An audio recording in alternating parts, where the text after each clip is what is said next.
ನಾನು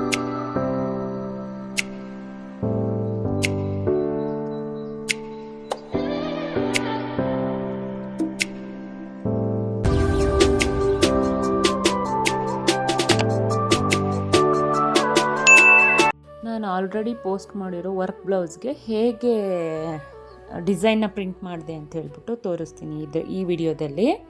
ತುಂಬ ಈಸಿಯಾಗಿ ಪಿಂಟ್ರೆಸ್ಟಲ್ಲಿ ಒಂದು ಡಿಸೈನ್ನ ನೋಡಿದ್ದೆ, ಅದಕ್ಕೆ ಕಾಂಬಿನೇಷನ್ ಆಗಿ ಬುಟ್ಟಗಳನ್ನ ಮಿಕ್ಸ್ ಮಾಡಿ ಹಾಕಿದರೆ ಚೆನ್ನಾಗಿರುತ್ತೆ ಅಂದ್ಬಿಟ್ಟು ಅದೇನಿದೆಯಲ್ಲ ಮಧ್ಯ ಪಾರ್ಟು ಅದನ್ನು ಅಷ್ಟೇ ನಾನು ಡ್ರಾ ಮಾಡ್ಕೊಂಡಿದ್ದೆ. ಇನ್ನು ಸೈಡು ಪ್ಲೈನ್ ಕಾಣುತ್ತೆ, ಸ್ವಲ್ಪ ಇನ್ನೂ ಗ್ರ್ಯಾಂಡಾಗಿರಲಿ ಅಂತೇಳಿ ಪುಟ್ಟದಾಗಿ ಬುಟ್ಟನ ಕ್ರಿಯೇಟ್ ಮಾಡ್ತಾ ಇದ್ದೀನಿ. ನನ್ನ ಹತ್ರ ಯಾವ ರೀತಿ ಕುಂದನ್ ಇತ್ತೋ ಆ ಕುಂದನ್ನೆಲ್ಲ ಸೇರಿಸಿ ಈ ರೀತಿ ಬುಟ್ಟ ಮಾಡಿದ್ರೆ ಇನ್ನೂ ಗ್ರ್ಯಾಂಡಾಗಿ ಕಾಣುತ್ತೆ ಅಂತ ಹೇಳ್ಬಿಟ್ಟು ಈ ರೀತಿ ಬುಟ್ಟನ ಕ್ರಿಯೇಟ್ ಮಾಡ್ತಾ ಇದ್ದೆ.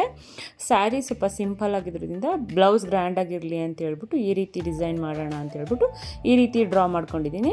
ಆ ಸ್ಯಾರಿಲೇ ಬಂದಿತ್ತು, ಮಧ್ಯ ಬಾರ್ಡ್ರ್ ಬರ್ತಾ ಇತ್ತು ಅಂತ ಹೇಳ್ಬಿಟ್ಟು ನಾನು ಆ ಮಧ್ಯ ಬಾರ್ಡ್ರನ್ನ ಹೈಲೈಟ್ ಆಗಲಿ ಅಂತ ಮೇಲೆ ಕೆಳಗೆ ವರ್ಕನ್ನು ಈ ರೀತಿ ಡ್ರಾ ಮಾಡ್ಕೊಂಡಿದ್ದೆ. ಆಲ್ಮೋಸ್ಟ್ ಅಲ್ಲಿ ಫ್ರೀ ಹ್ಯಾಂಡಲ್ಲೇ ಬಿಡಿಸ್ಕೊಂಡಿದ್ದೀನಿ. ಫ್ರೀ ಹ್ಯಾಂಡಲ್ಲಿ ಬಿಡಿಸ್ಕೊಂಡ್ರೆ ನಿಮಗೂ ಈಸಿ ಆಗುತ್ತೆ, ಟ್ರೇಸಿಂಗ್ ಬಹಳ ಈಸಿ ಆಗುತ್ತೆ. ನೀವು ಟ್ರೇಸಿಂಗ್ ಮಾಡಿ ಅದನ್ನು ಪ್ರಿಂಟ್ ತೆಗಿಸಿ ಅದನ್ನು ತಂದು ನೀವು ಟ್ರೇಸ್ ಮಾಡೋಷ್ಟೊತ್ತಿಗೆ ಬೋರ್ ಅನಿಸ್ಬಿಡುತ್ತೆ, ವರ್ಕ್ ಹಾಕೋದೇ ಬೇಡಪ್ಪ ಅನಿಸ್ಬಿಡುತ್ತೆ. ಫ್ರೀ ಹ್ಯಾಂಡಲ್ಲಿ ನೀವು ಡ್ರಾ ಮಾಡಿದ್ರೆ ಈ ರೀತಿ ಕಾರ್ಬನ್ ಶೀಟ್ ಸಿಗುತ್ತೆ, ಬ್ಲೂ ಅಲ್ಲಿ ಸಿಗುತ್ತೆ ಮತ್ತು ಇದು ಯೆಲ್ಲೋಲ್ಲಿ ಸಿಗುತ್ತೆ. ನಿಮಗೆ ಯಾವ್ದು ಬೇಕೋ, ಬ್ಲೂ ಅಲ್ಲಿ ಬೇಕಾದರೂ ತೊಗೋಬೋದು, ಯೆಲ್ಲೋದಲ್ಲಿ ಬೇಕಾದರೂ ತೊಗೊಬೋದು. ಈ ರೀತಿ ಕಾರ್ಬನ್ ಶೀಟನ್ನು ನೀಟಾಗಿ ಇಟ್ಕೊಂಡು ಅದ್ರ ಮೇಲೆ ನಾವೇನು ಟ್ರಾನ್ಸ್ಪರೆಂಟ್ ಶೀಟ್ ನೋಡಿ, ಇದು ಟ್ರಾನ್ಸ್ಪರೆಂಟ್ ಶೀಟು ಸಿಗುತ್ತೆ ನಿಮಗೆ. ಮಕ್ಕಳದ್ದು ಬುಕ್ ಬೈಂಡಿಂಗ್ ಹಾಕ್ತಿರಲ್ಲ ಅದು ಟ್ರಾನ್ಸ್ಪರೆಂಟ್ ಶೀಟ್ ತೊಗೊಂಡ್ರು ಬರುತ್ತೆ. ಆ ಕಡೆ ಈ ಕಡೆ ಪಿನ್ ಹಾಕ್ಕೊಂಡು ಅದ್ರ ಮೇಲೆ ಪೆನ್ಸಿಲಲ್ಲಿ ಟ್ರೇಸ್ ಮಾಡಿದ್ರೆ ಇಮಿಡಿಯೇಟ್ಲಿ ಟ್ರೇಸ್ ಬಿದ್ದುಬಿಡುತ್ತೆ. Easy simple method.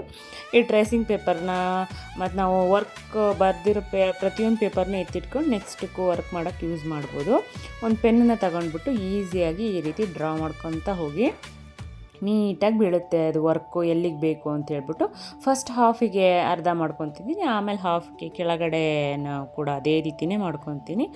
ಈ ಮೆಥಡ್ ಯೂಸ್ ಮಾಡೋದ್ರಿಂದ ಈಸಿ ಆಗುತ್ತೆ, ತುಂಬ ಕಿರಿಕಿರಿ ಅನಿಸಲ್ಲ. ಯಾರಪ್ಪ ಇದು ಟ್ರೇಸ್ ಮಾಡ್ತಾರೆ, ಯಾರು ಡಿಸೈನರ್ಸ್ ಎಲ್ಲ ಹಾಕ್ತಾರೆ ಅಂತ ಅನಿಸೋದು ಇಲ್ಲ. ಇನ್ನೊಂದು ಕೂಡ ಈಸಿ ಮೆಥಡ್ ಇದೆ, ನಾನು ಇನ್ನೊಂದು ವರ್ಕಿಗೆ ಬ್ಲೌಸ್ನ ವರ್ಕ್ ರೆಡಿ ಮಾಡಿದ್ದೀನಿ, ಅದು ಇನ್ನೂ ಈಸಿ. ಅದನ್ನು ಕೂಡ ನೆಕ್ಸ್ಟ್ ವೀಡಿಯೋದಲ್ಲೆಲ್ಲ ಅಪ್ಲೋಡ್ ಮಾಡ್ತೀನಿ. ಅದು ಕೆಲವೊಂದು ಕ್ಲಿಪ್ಪಿಂಗ್ಸ್ಗಳನ್ನು ಮಾಡ್ಕೊಂಡಿದ್ದೀನಿ ನೋಡಿ, ಡಿಸೈನ್ ಎಷ್ಟು ನೀಟಾಗಿ ಬಂದಿದೆ.